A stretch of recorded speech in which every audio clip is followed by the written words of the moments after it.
Hai semua, pernah nggak sih kalian mikir gimana caranya satu peristiwa di masa lalu bisa ngubah drastis arah sejarah sebuah negara, bahkan memicu ketegangan di panggung dunia sampai sekarang? Nah, hari ini kita mau ngobrolin salah satu momen paling krusial itu, yakni Revolusi Islam Iran tahun ke-1979.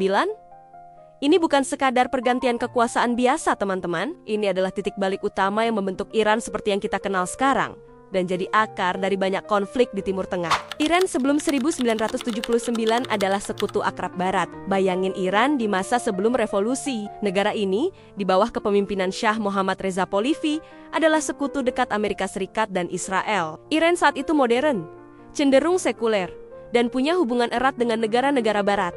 Kalian bisa lihat gambar-gambar lama, perempuan berbusana modern, ada bioskop, kafe, dan suasana yang mungkin gak akan kalian sangka itu Iran. Shah punya ambisi untuk memajukan Iran secara ekonomi dan militer, dan dia didukung penuh sama Amerika. Mereka punya kepentingan yang sama di kawasan, menjaga stabilitas dan melawan pengaruh komunisme.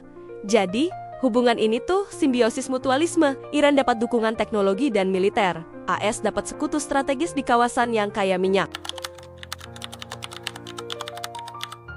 Tapi, di balik semua kemajuan itu, ada riak-riak ketidakpuasan yang mulai tumbuh di masyarakat. Banyak yang merasa Shah terlalu pro-barat, korup, dan otoriter. Kebebasan berpendapat dibatasi, perbedaan politik ditumpas, dan banyak ulama yang kritis dipenjara atau diasingkan. Ledakan revolusi, Ayatollah Khomeini berkuasa.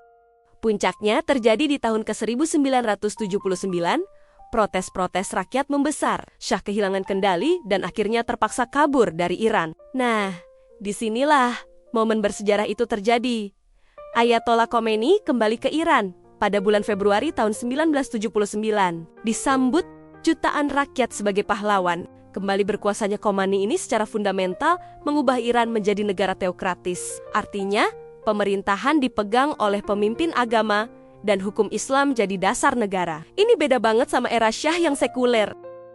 Ideologi baru, anti-Barat dan anti-Israel. Dengan Khomeini di pucuk pimpinan, ideologi revolusioner Iran langsung tertanam kuat. Mereka secara terbuka menyatakan diri anti-Barat, terutama anti-Amerika Serikat, yang mereka juluki setan besar. Kenapa? Karena bagi mereka, es adalah simbol hegemoni dan campur tangan asing yang mendukung rezim zalim seperti Shah. Dan gak cuman itu, anti-Israel juga jadi pilar utama ideologi mereka. Israel disebut sebagai entitas Zionis yang dianggap merebut tanah Palestina dan jadi perpanjangan tangan Barat di Timur Tengah. Tujuan utama ideologi revolusioner Iran ini sederhana tapi ambisius. Mereka ingin menyebarkan pengaruh Islam Syiah ke seluruh dunia Muslim. Mereka melihat diri mereka sebagai pemimpin bagi umat Islam yang tertindas. Dan yang paling penting, mereka ingin menentang hegemoni AS di Timur Tengah, mengusir pengaruh Amerika dari kawasan, dan menggantikannya dengan tatanan baru yang dipimpin Iran. Nah, perubahan drastis ini tentu punya konsekuensi besar.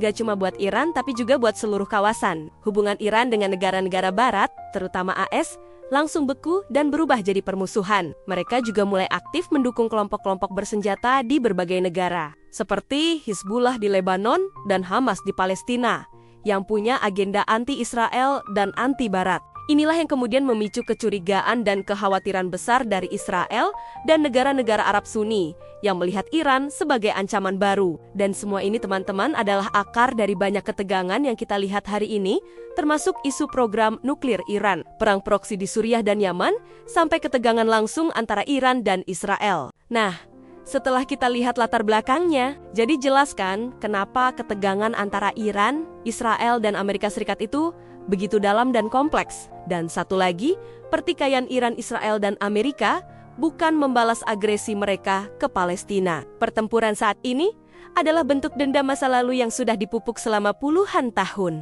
Ingin tahu kelanjutannya? Mari kita bahas di video selanjutnya. Jangan lupa subscribe dan nyalakan notifikasi biar nggak ketinggalan. Sampai jumpa!